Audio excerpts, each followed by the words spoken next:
I'm Michael from TrainedParrot.com, and I'm with Mike Jarvis, a bird guide in Northern Australia, outside of Darwin. And he's going to tell us about our bird watching encounters here. Yes, well, it's been my privilege to spend the last 4 days taking Michael and Mariana around Darwin and the coastal top end, and we've been looking primarily for parrots. We've seen 5 different species of cockatoo, had good views of most of them, and we've also seen 5 other species of parrots, which are all the ones that we would expect to see in the area. And so it's been interesting working with Michael's focus particularly on parrots, because generally I'm looking at all species of bird and much other wildlife as well in my area, but particularly looking at the parrots and thinking about the interest that people have in parrots, particularly ones that keep them as pets. There's so much that you can observe in looking at wild parrots that teaches you about your pet parrot and vice versa. So what can you tell us about the environment and habitats of this region, and particularly where parrots live? Parrots are very intelligent birds and able to make good use of a variety of habitats. But we've seen where actually their objective is to find food and suitable nesting opportunities, which is almost always in a tree hollow. So in looking for food, they also have to be wary of predators, particularly the smaller ones like the cockatiels that we saw earlier. And so there's opportunities to observe them often where there's seed. And we've seen a few burnt out areas today. When a fire goes through, something like about 40% of the seed grain still remains, and that's a target for parrots. They'll go in after a fire and utilise that. On the roadsides often, because there's a little extra moisture, that's where the grasses are growing, and it's another viewing opportunity to see parrots there. What can you tell us about the feeding habits of cockatoos and Australian parrots? They're mostly feeding on grain. They're primarily seed eaters. Some of them will be eating grubs that they can get from under the bark and trees as well, and corellas and cockatoos will be grubbing the ground. They'll be looking for roots and tubers and things like that. It's beautiful to watch the hooded parrots, which are only in a very restricted range mostly around Pine Creek and Catherine. And they go for these little yellow flowers in the grass. And you often see that where those yellow flowers are at the right stage, they'll just nip them off and chew those flowers. Yeah, so they're pretty versatile in their choice of food, mainly around greens. What can you tell us about the typical schedule and lifestyle of a parrot from morning through evening? What are they doing throughout the day?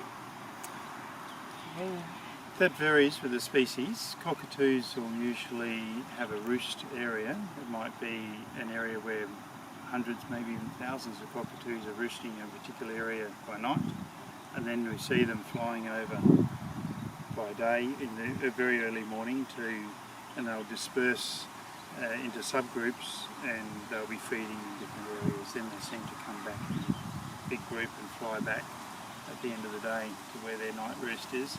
It's a similar thing with I've observed with galahs, and also with red-collared lorikeets. And there are thousands of red-collared lorikeets will come together. You see them on sundown, groups in the sky everywhere, coming from all different directions, heading from an area to an area where you know there's a few roost trees that are their target. And thousands of pure in the area, and you're trying to talk. You can't hear the person you're talking to because who's talking to you, because of the din of these parrots, because they seem to need to have something to say to each other. When you observe them in these huge flocks, you really scrutinise what you're watching. You see that there's individual pairs making up the flock. Those pairs stay close together and they communicate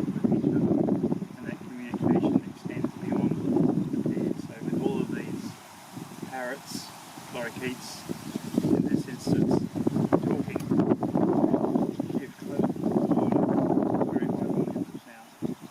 So as a bird guide, what's your secret to finding parrots to see in the wild? Well, we're in Darwin, they're everywhere. You just see them wherever you go. Understanding their behaviour, and you know, have some idea as to what they're doing and why they're doing it is helpful. And it's nice to be able to explain that to people who are observing these birds for the first time.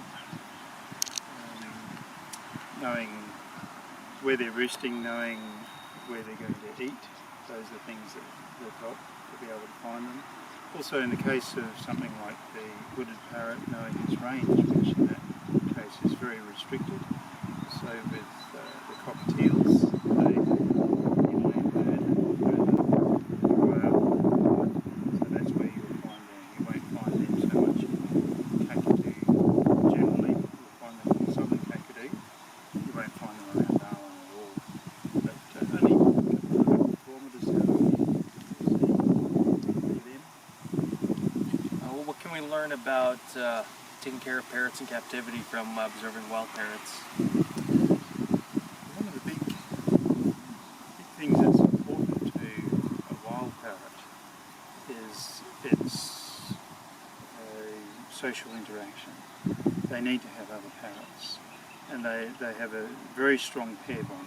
So you have an individual pair that are devoted to each other. In the middle of the day you'll see them preening each other. Quietly, they might make a sound and the other one replies to that sound, or they'll just be sitting there, both asleep on the same branch, cuddle up to each other. So it's so important for them to have that close contact, but also they'll have other members of the group not far away. So for birds in captivity, they still have that same need. So it's a very sad thing to see a parrot in a cage by itself without any stimulation whatsoever. And I feel that it's a form of torture. But you can keep parrots in captivity and have them happy. I've done it myself. In my younger years I used to keep a few birds in captivity.